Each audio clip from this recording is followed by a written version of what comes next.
రాష్ట్ర సమాచార కమిషనర్ తో పాటు సహచర కమిషనర్ల నియామకాలను పూర్తి చేసేందుకు త్రిసభ్య కమిటీ నేడు భేటీ కానుంది.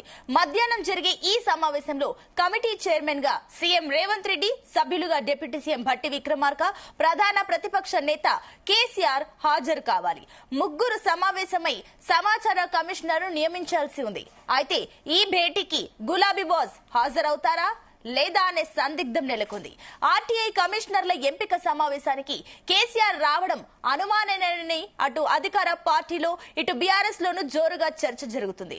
ఒకవేళ కేసీఆర్ హాజరు కాకపోతే తదుపరి నిర్ణయాలు ఏ రకంగా తీసుకుంటారు? ఒకవేళ రాని పక్షంలో సమావేశానికి గైర్హాజరయ్యారని మినిట్స్ లో నోట్ చేసి స్టేట్ చీఫ్ ఇన్ఫర్మేషన్ కమిషనర్ కి అందిస్తారా అనేది కూడా తెలియాల్సి ఉంది.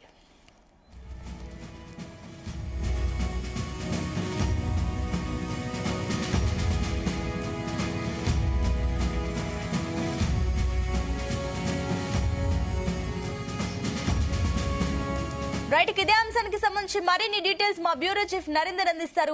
సార్ నరేందర్, ఈసారి ఏదైతే ఆర్టీఐ కమిషనర్ ఎంపిక పైన అటు త్రిసభ్య కమిటీ భేటీ కానున్నట్లు తెలుస్తుంది.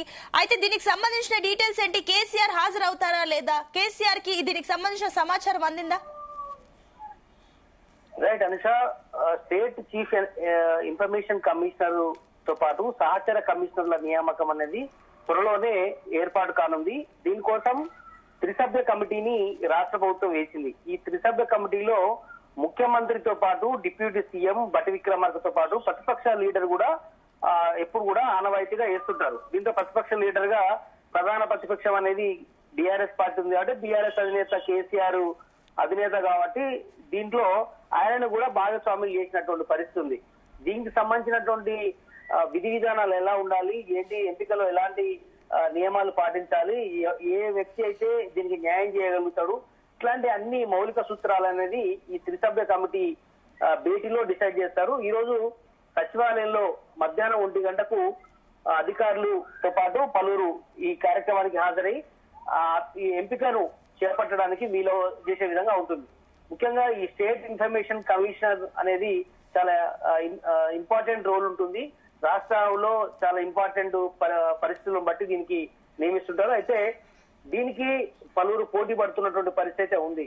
దీంట్లో ఇప్పటికే సిఎస్ గా ఉన్నటువంటి శాంతి కుమార్ తో పాటు పలువురు పేర్లు పరిశీలిస్తున్నప్పటికీ కూడా ఆమె పేరు ముందంజలో ఉంది. ఆమెతో పాటు సహచర కమిషనర్లను కూడా వివిధ రంగాలకు సంబంధించినటువంటి వ్యక్తులను ఎంపిక చేసే పరిస్థితి ఉంటుంది. దీనికి చైర్మన్ గా సీఎం రేవంత్ రెడ్డి, సభ్యులుగా డిప్యూటీ సీఎం భట్టి విక్రమార్క, ప్రధాన ప్రతిపక్ష నేత కేసీఆర్ వీళ్ళంతా కూర్చొని ఈ సమావేశంలో ఎవరిని ఎంపిక చేయాలన్న దాని మీద నిర్ణయం తీసుకుంటారు. కానీ వాస్తవానికి కేసీఆర్ ఈ సమావేశానికి హాజరు కావాల్సి ఉంది. కానీ కేసీఆర్ హాజరయ్యే అవకాశం మనకు కనిపించట్లేదు. ఎందుకంటే రాష్ట్ర ప్రభుత్వంలో ఉన్నటువంటి పెద్దలుగా ఉన్నటువంటి ముఖ్యమంత్రి కావచ్చు, భట్టి కావచ్చు, సహచర మంత్రులు కావచ్చు, వీళ్ళు మాత్రమే డిసైడ్ చేసి ఆమోదం పొందే అవకాశం ఉంటుంది. ఒకవేళ కేసీఆర్ ఈ సమావేశానికి రావట్లేదు కాబట్టి దీనికి సంబంధించినటువంటి మినిట్స్ ని రాసి ఆమోదం తెలుపుకునే అవకాశం కూడా కనిపిస్తుంటుంది. ఎందుకంటే దీనికి సంబంధించినటువంటి ఇప్పటికే ఒక ప్రక్రియ అయితే స్టార్ట్ చేశారు.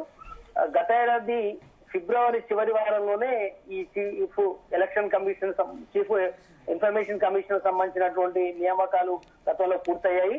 ఇప్పుడు మళ్ళీ చాలా గ్యాప్ వచ్చింది.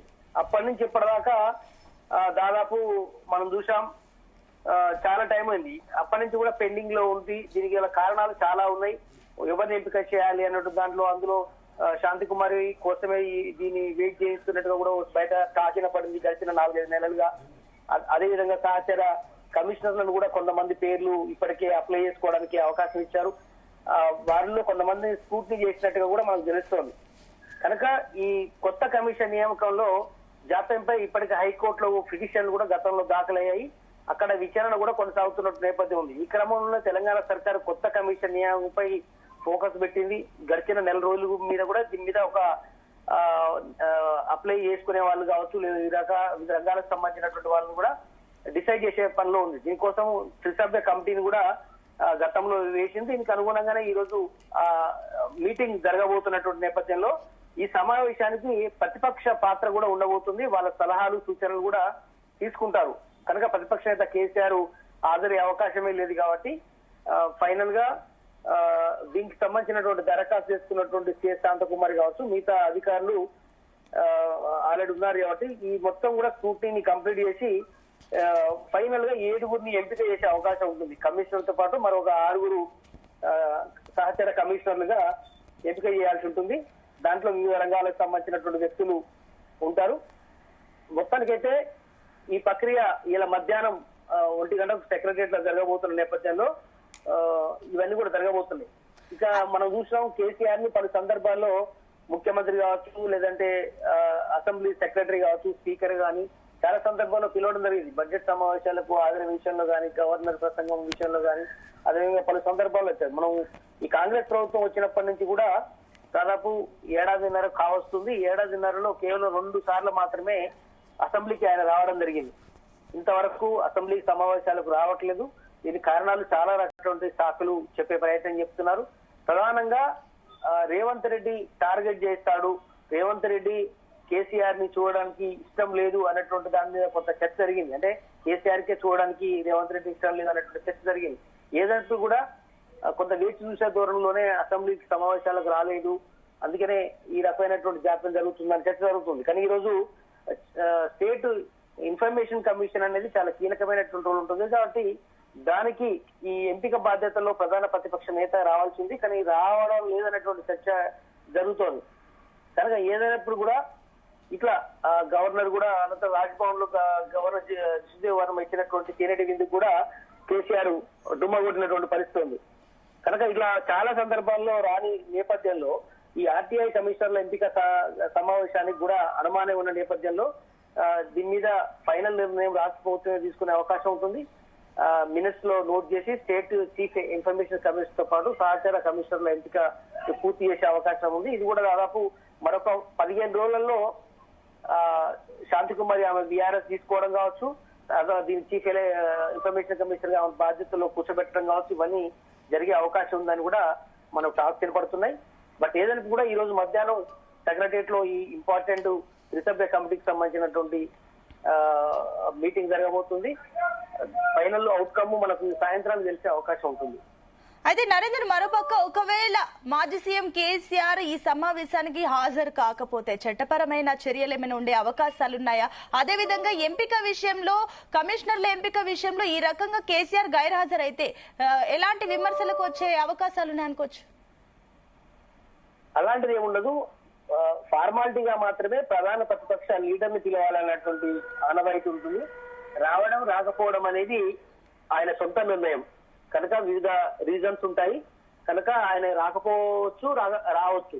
కానీ ఇప్పుడున్న గతంలో వచ్చిన వాళ్ళు ఉన్నారు, బట్ గతంలో రాని సందర్భాలు కూడా జరిగాయి. కనుక కేసీఆర్ అసెంబ్లీ సమావేశాలు అంత ఇంపార్టెంట్ సమయంలోనే రాని కేసీఆర్ ఇట్లాంటి విషయాల్లో వస్తాడని ఏమాత్రం మనం ఎక్స్పెక్ట్ చేయలేం.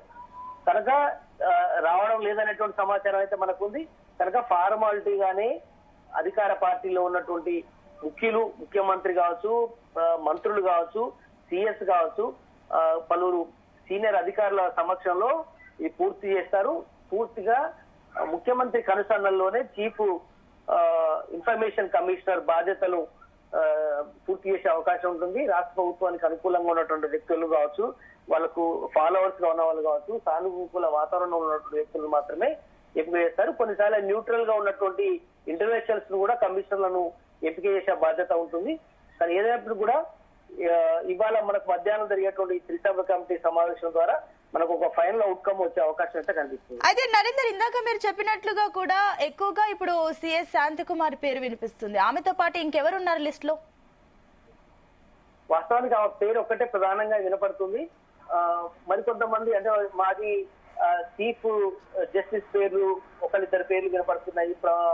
ప్రముఖ న్యాయవాదులు, కొంత పార్టీకి మొదటి నుంచి అండదండలుగా ఉన్నటువంటి వ్యక్తులు, అంటే సిఎస్ స్థాయిలో రిటైర్మెంట్ అయిన వాళ్ళు కానీ, లేదంటే చీఫ్ జస్టిస్ గా రిటైర్డ్ అయిన వాళ్ళు కావచ్చు, ప్రముఖ న్యాయవాదులు ఇట్లాంటి వ్యక్తుల్ని ఎంపిక చేసే ఆనవాయితీ గతంలో కూడా జరిగింది. కమిషనర్లుగా సహచర కమిషనర్ల బాధ్యతలు మాత్రం ఒకరిద్దరు జర్నలిస్టు కావచ్చు, కొంతమంది అడ్వకేట్స్ కావచ్చు, వివిధ రంగాల్లో ఎడ్యుకేషన్ రంగాల్లో కావచ్చు, వివిధ రంగాల్లో ఇంటలెక్చువల్స్ గా అనుకున్నటువంటి వాళ్ళు కావచ్చు కమిషనర్లుగా ఉంటారు. బట్ ఏదైనప్పుడు కూడా చీఫ్ ఇన్ఫర్మేషన్ కమిషనర్ గా మాత్రం మనం ఇంతకుముందు చెప్పినట్టుగా సిఎస్ పేరు శాంతికుమార్ పేరు వినబడుతుంది.